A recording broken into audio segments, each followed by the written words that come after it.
Hi friends, नूरी academy पर आपका इस्तकबाल किया जाता है। आज हम 6 फरवरी को मालेगांव शहर में जितने अखबारात शाये हुए हैं उसका एनालिसिस आपके सामने पेश करेंगे। वाज़ेह है कि हम सिर्फ ख़ास एजुकेशन, हेल्थ और अवेयरनेस पर जो ख़बरें शाये होती है उसी को आपके सामने लेकर आते हैं। आज एक अहम न्यूज़ निकल कर आ रही है। जैसा कि आप जानते ही है, 1 फरवरी से ज़िला नासिक में हेलमेट को लागू कर दिया गया है, मगर अब भी कसीर तादाद बगैर हेलमेट के गाड़ियां चला रही है। इस ताल्लुक़ से ये ख़बर निकल कर सामने आई है कि 10 फरवरी के बाद बगैर हेलमेट के पेट्रोल पंप पर पेट्रोल नहीं दिया जाएगा, जिसकी तफसीलात हम आगे देखेंगे। बजाज फाइनेंस वाले ऐसे लोग जिन्होंने मालेगांव में बजाज से फाइनेंस पर चीज़ें ली है और वो उसकी किस्तें अदा नहीं कर पाए हैं, तो उन पर फौजदारी मुकदमा दाखिल किया जाएगा। मुल्क भर में 2 करोड़ ऐसे राशन कार्ड पाए गए हैं जो कि फ्रॉड थे, फर्जी थे, जिनके वारिसदार मौजूद नहीं है। शहर मालेगांव में ख़वातीन की जानिब से रिक्शा की फ्रंट सीट पर बैठने का एक नया रुझान चल पड़ा है, जिस पर एक इस्लाही न्यूज़ भी हम देखने की कोशिश करेंगे। एजुकेशन में आज हम NTA नेट जुलाई 2019 की ख़बर का एनालिसिस आपके सामने पेश करेंगे। तो आइए स्टार्ट करते हैं पहली न्यूज़, यानी हेलमेट नहीं तो पेट्रोल नहीं। बहुत सारे नौजवान अब भी बगैर हेलमेट के गाड़ियां चला रहे हैं। उसमें तालीम याफ्ता भी है, आमी भी है, जाहिल भी है, समझदार भी है और नासमझ भी है।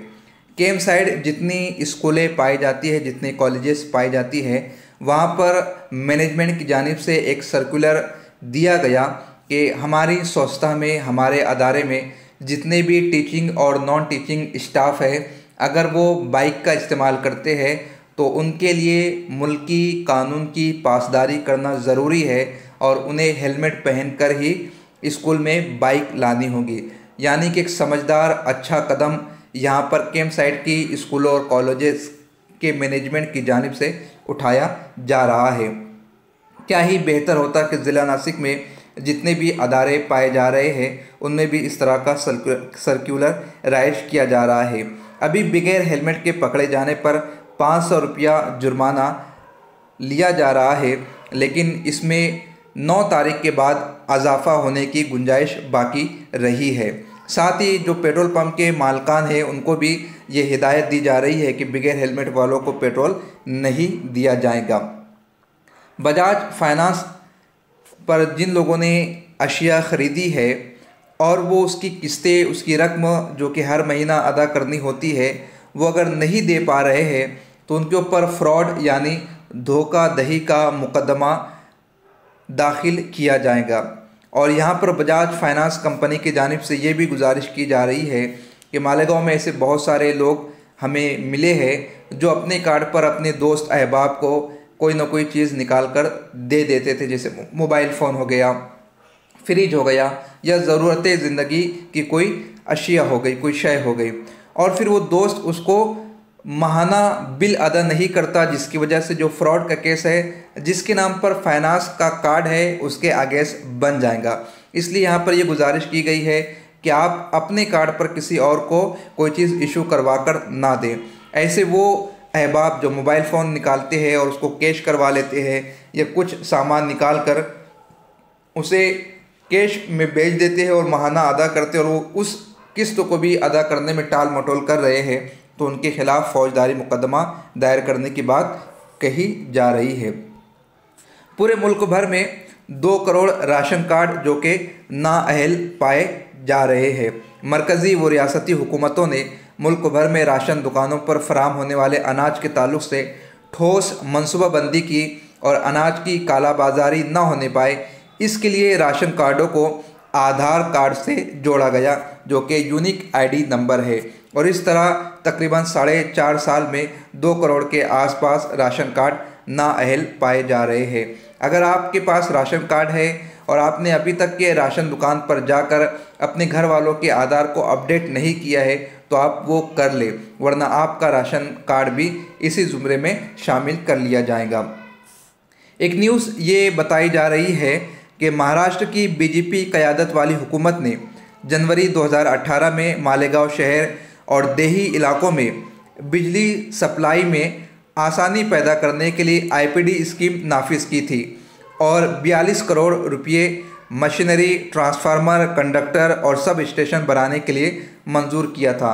इसके अलावा जापान में जारी गैस सब स्टेशन यानी GIS के लिए भी ज़रूरी कार्रवाई की थी। गैस सब स्टेशन के लिए महावितरण कंपनी को ज़मीन फराहम करना था, जबकि साल भर के दौरान महावितरण कंपनी के इंजीनियर्स ज़मीन तक तलाश नहीं कर सके। न ही अवामी नुमाइंदों और सार्फिन के हक़ में काम करने वाली तंजीमों ने इस जानिब तवज्जो देकर कोई बासपूस की, ना ही हुकूमत को घेरा किया। रिवायती मामलात में रिवायत के मुताबिक मेमोरेंडम तक ही खुद को महदूद रखा गया। ज़राए के मुताबिक सब स्टेशन के सब वोल्टेज पर कंट्रोल किया जा सकता है और इससे बिजली को ज़ाय होने से महफूज रखा जा सकता था, मगर अब ये भी नासिक मुंतकिल होने की बात की जा रही है। मालेगांव शहर में ख़वातीन का मिजाज तब्दील हो रहा है। अब वो फ्रंट सीट पर नामहरम के साथ बैठने में भी न कोई आर महसूस कर रही है, न उसे शर्मिंदगी महसूस हो रही है। जबकि फ्रंट सीट पर जेंट्स को बैठना अलाउड नहीं है, तो नामहरम के साथ लेडीज़ का बैठना किस तरह से रवा हो सकता है। इस ताल्लुक़ से आइम्मा किराम और उलमा किराम को अपने खिताबात के ज़रिए इस्लाह मुआशरा का फ़रीज़ा अंजाम देना चाहिए। शायद ख़वातीन इस सबब से इस अम्र को कर गुज़र रही है कि अगर वो 5 की तादाद में है और लीगली 3 सीट बैठती है तो उन्हें 2 रिक्शा करना होगा और 2 रिक्शा का चार्ज पे करना होगा। लेकिन एक ही रिक्शा अगर वो करती है और 5 लोग आगे और पीछे बैठकर एडजस्ट हो जाते हैं तो उनकी दूसरी रिक्शा का खर्च बच जाएगा। मगर वो इस खर्च को बचाने में शरीयत के साथ क्या मामला कर रही है, उस पर उन्हें खातिर ख्वाह तवज्जो देने की ज़रूरत है। भिक्खू चौक बम धमाका में 2 ज़ख्मियों के खिलाफ वारंट जारी कर दिया गया है। कल ही हमने बताया था कि 26 गवाहों की गवाही मुकम्मल हो चुकी है, मगर अब भी 80 से ज़ायद ज़ख्मियों की गवाही बाकी है। बहुत सारे गवाह गवाही देने में टाल मटोल कर रहे हैं। ऐसे में उनके खिलाफ वारंट का इशू होना ये एक अदालती अम्र है। अगर इनकी गवाहियाँ मुकम्मल नहीं होती है तो कई सारी परेशानियों का सामना करना पड़ सकता है। Excel target shooters association Nashik के ज़ेर एहतमाम हर साल रियासती सतह पर एयर राइफ़ल शूटिंग टूर्नामेंट का इनेकाद किया जाता है।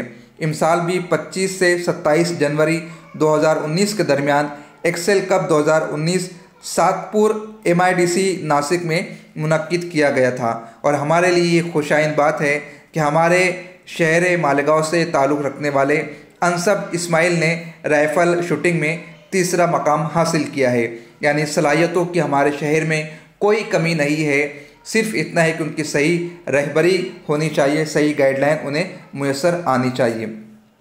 UGC का जो एग्ज़ाम कंडक्ट किया जाता था CBSE के ज़ेर इंतज़ाम, अब वो NTA एजेंसी कंडक्ट कर रही है, जिसकी डेट आ चुकी है। यानी कि 1 मार्च से लेकर 30 मार्च तक ऑनलाइन फॉर्म फिल करने की डेट बताई गई है और 15 मई को एडमिट कार्ड कैंडिडेट डाउनलोड कर सकते हैं। 20, 21, 24, 25, 26, 27 और 28 जून को मुल्क के मुख्तलिफ शहरों में इस इम्तिहान का इनेकाद 9 जुलाई 2019 के नाम से होने जा रहा है। यानी कि इस डेट को एग्ज़ाम होगा, यानी 20, 21, 24, 25, 26, 27, 28 और 9 जुलाई को रिज़ल्ट डिक्लेयर किया जाएगा। इसका जो प्रोस्पेक्टस है हमने अपने चैनल पर ऑलरेडी डिस्कस कर लिया है, आप उसे इत्मीनान के साथ सुनिएगा तो मुकम्मल नॉलेज आपको हासिल हो जाएगी। मिलते हैं कल के साथ नए न्यूज़ एनालिसिस के साथ। खुदा हाफिज़।